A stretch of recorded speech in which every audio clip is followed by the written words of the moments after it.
여러분 안녕하십니까? 뉴스투데이 강원입니다. 강원대병원이 오늘부터 다시 성인 응급실을 24시간 정상 운영합니다. 전공의들이 병원을 떠나 의료진이 부족해지자 평일 야간 성인 응급 진료를 4개월 동안 중단했는데요. 당장 한숨은 돌렸지만 의료 현장 정상화는 쉽지 않아 보입니다. 김도균 기자입니다. 의료진 부족으로 평일 성인 야간 진료가 중단됐던 강원대학교 병원 응급실. 주 7일 24시간 진료를 재개한다는 운영 정상화 안내 문구가 붙었습니다. 지난해 9월 이후 4개월 만입니다. 25년 1월에 저희가 새롭게 전문의를 충원하면서 정확하게는 1월 7일부터 이제 24시간 그 주 7회 정상 진료가 가능할 것으로. 거점 지역 응급의료센터인 강원대병원의 응급실 정상화로 도민들은 한결 걱정을 덜었지만 의료 대란은 현재 진행형입니다. 의료계는 여전히 올해 의대 신입생 모집 중단을 요구하고 있습니다. 병원을 떠난 전공의들의 빈자리도 그대로입니다. 전공의가 떠난 자리는 여전히 PA 간호사들이 메우고 있습니다. 이제는 진료지원 간호사는 새로운 노예로 대체되고 있습니다. 지금도 보건복지부에서 제안한 시범싸움 수준을 넘어서 이외 업무를 암암리에 지시하고 있지만 막을 수 있는 장치가 없습니다. 전공의가 하던 업무까지 떠안았는데 보수는 그대로라는 불만이 이어지고 있습니다. 업무만 가중된 상황이기 때문에 사실 개인적으로는 저희가 하는 이 업무는 너무 그냥 부려먹기 식으로 저희가 일을 지금 당하고 있지 않나라는 생각이 들고요. 전공의가 돌아와야 해결되는 의료 현장 정상화는 올해도 녹록지 않아 보입니다. 올해 상반기 전국 181개 병원이 레지던트 1년차 3,500명을 모집했는데 선발된 사람은 181명으로 5%에 그쳤습니다. 이마저도 수도권에 107명이 집중됐고 비수도권은 74명으로 턱없이 부족한 상황입니다.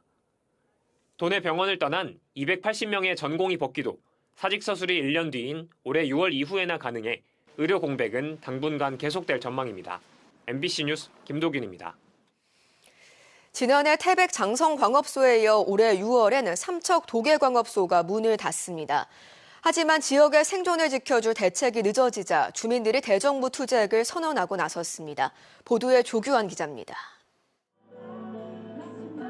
삼척 도계역 앞에 천막 농성장이 세워졌습니다. 100여 명의 주민들이 모여 구호를 크게 외칩니다. 유일한 석탄도시 도계의 회생 대책을 적극 마련하라. 올해 6월 석탄공사 도계광업소의 조기 폐광을 앞두고 주민들이 정부의 생존 대책을 요구하는 겁니다. 옛날에는 식당 안에 꽉 찼었는데 지금은 텅텅 빈 상태고요. 지금 광부들도 다 지금 나가시고 뭐 대체 사람도 뭐 들어온다는데 너무 안 들어가지고 지금 상인들이 다 힘들어하고 있어요.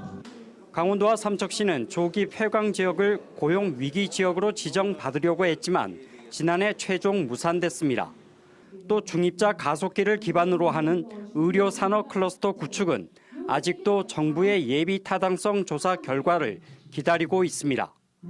강원대 도계 오픈 캠퍼스 2호강 건립과 지정 면세점 유치 사업 등도 속도를 빨리 내지 못하고 있습니다.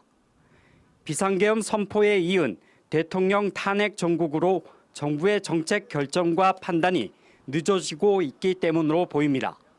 정부가 좀 혼란스러워도 이 정책적인 결정을 저희한테 주시면 이 지역 주민 어떤 희망을 갖고 미래에 대한 설계를 하지 않겠나 생각됩니다. 이 때문에 주민들은 지역회생 대책을 적극 마련하고 석탄공사의 소유 자산을 기부 체납하는 등의 대책을 촉구하고 나섰습니다.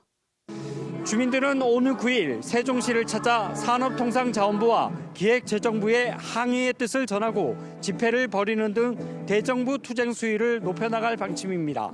MBC 뉴스 조규환입니다. 원주 혁신도시의 상가 공실 문제가 심각합니다. 혁신도시가 조성된 지 얼마 안 됐을 땐 시간이 지나면 해결될 거란 기대가 컸는데 8년이 지나도 상황은 그대로입니다. 여전히 낮은 공공기관 직원들의 정착률이 가장 큰 원인으로 꼽힙니다. 유주성 기자입니다. 혁신도시 내 대형 영화관이 위치한 상점가입니다. 오후 1시, 사람들이 한창 돌아다닐 시간이지만 길거리는 한산합니다. 사람을 찾아보기 어렵고 활기도 느껴지지 않습니다. 이렇게 사람들의 발길이 뜸한 탓에 상가 건물 대부분이 공실로 남았습니다. 아예 건물 1층 상가동 전부가 비어버린 경우도 있습니다. 혁신도시가 처음 생길 때부터 공실 문제가 심각했는데 이제는 회복이 어려울 정도로 만성화됐습니다. 이렇게 입점 업체가 별로 없어요. 그때나 지금이나 큰 차이가 없다는 거죠. 8년 전이나 지금이나.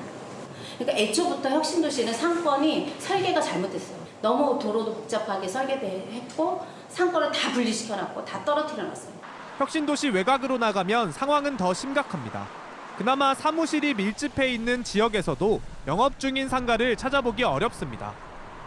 제 뒤로 보이는 건 지식산업센터 건물입니다. 총 3동이 지어졌는데 이 동에만 45곳의 상가 건물이 있습니다. 이 중 공실이 아닌 곳은 9곳에 불과합니다.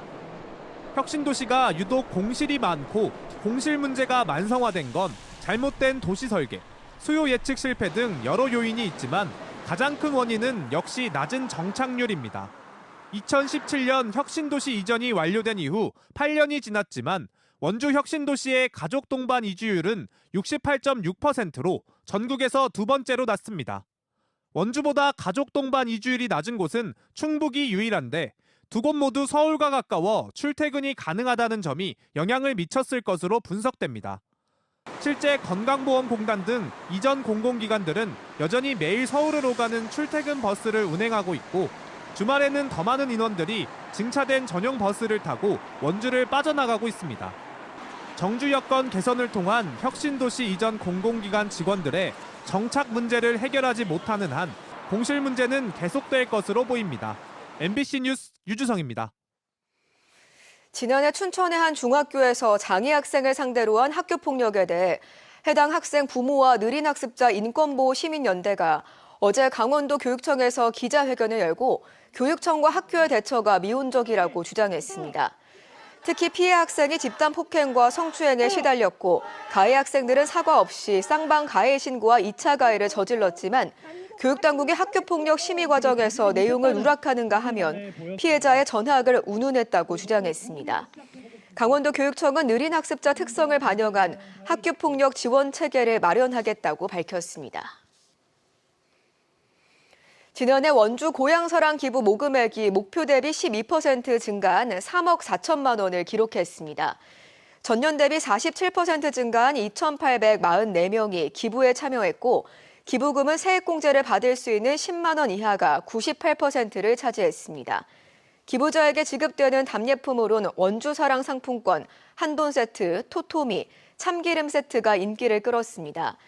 원주시는 고향사랑 기부를 통해 마련된 기금으로 교통안전 시스템과 둘레길 설치 등 주민 편의시설 사업을 추진할 예정입니다. 김진아 양양군수가 뇌물수수와 강제추행 등의 혐의로 구속된 가운데 다음 달 말쯤 주민투표가 실시될 전망입니다. 양양군 선거관리위원회는 지난달 말까지 서명부 열람을 마치고 추가로 보정된 서류에 대한 추가 열람을 실시해 이번 주 안에 최종 서명 인원을 확정합니다.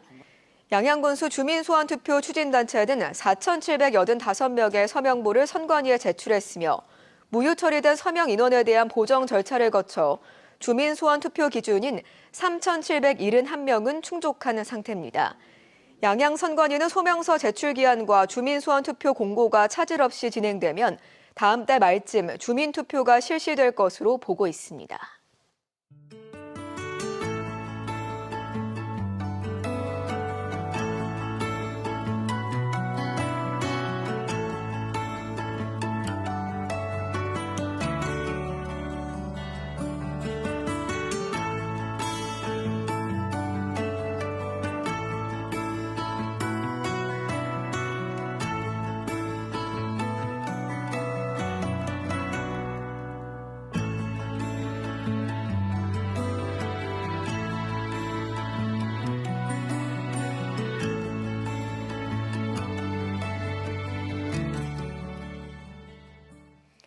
김진태 강원도지사를 포함한 국민의힘 시도지사 협의회가 입장문을 내고 공수처의 대통령 내란죄에 대한 수사와 체포영장을 중단하라고 촉구했습니다.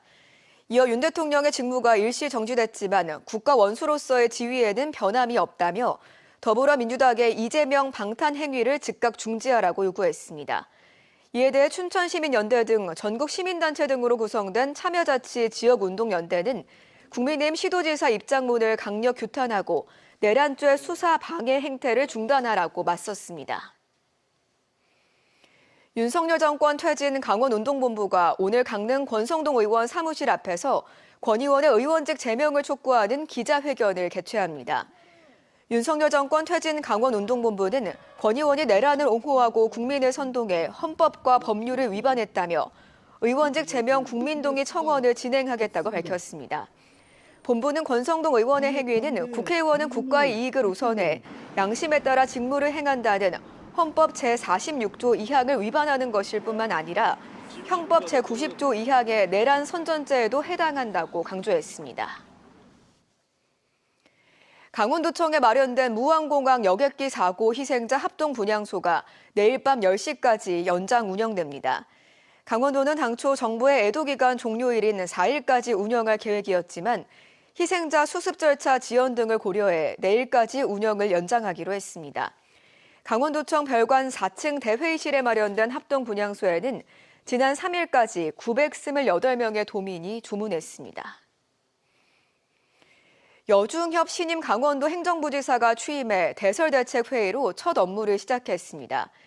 여 부지사는 25년 만에 강원도에 다시 오게 돼 감회가 새롭다며 민선 8기 김진태 도정이 나아가고자 하는 강원특별자치 시대를 성공적으로 실현하도록 직원들과 최선을 다하겠다고 각오를 밝혔습니다.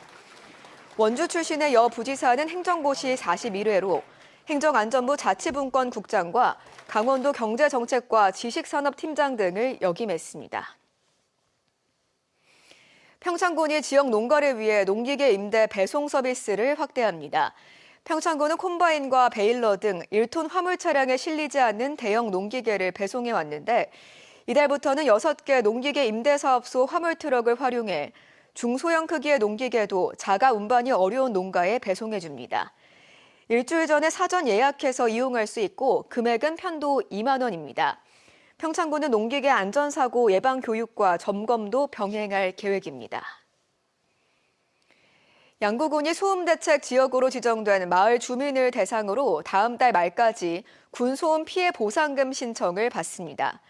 월 최대 보상금은 소음 정도 1종 6만 원, 2종 4만 5천 원, 3종 3만 원이고 거주기간과 전입시기 등에 따라 지급액이 달라질 수 있습니다. 신청을 원하는 주민은 보상금 지급 신청서와 구비 서류를 준비해 읍면사무소로 방문 신청하면 됩니다. 양구군은 지난해 4억 300여만 원의 군소음 피해 보상금을 지급했습니다. 이상으로 강원 뉴스 마칩니다. 고맙습니다.